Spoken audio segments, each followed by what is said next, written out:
الحمدللہ رب العالمین والصلاة والسلام علی سید المرسلین اما بعد۔ ایک بھائی سوال کرتے ہیں کہ میں نے منت مانی تھی کہ میں عمرہ کروں گا۔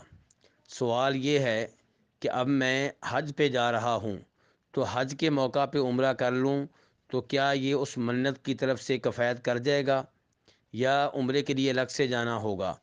تو گزارش یہ ہے کہ جب منت یہ مانی گئی تھی کہ عمرہ کرنا ہے تو عمرہ جیسے بھی آپ کریں، جس سفر میں بھی کریں، تو وہ انشاءاللہ کفایت کر جائے گا۔ واللہ تعالی اعلم۔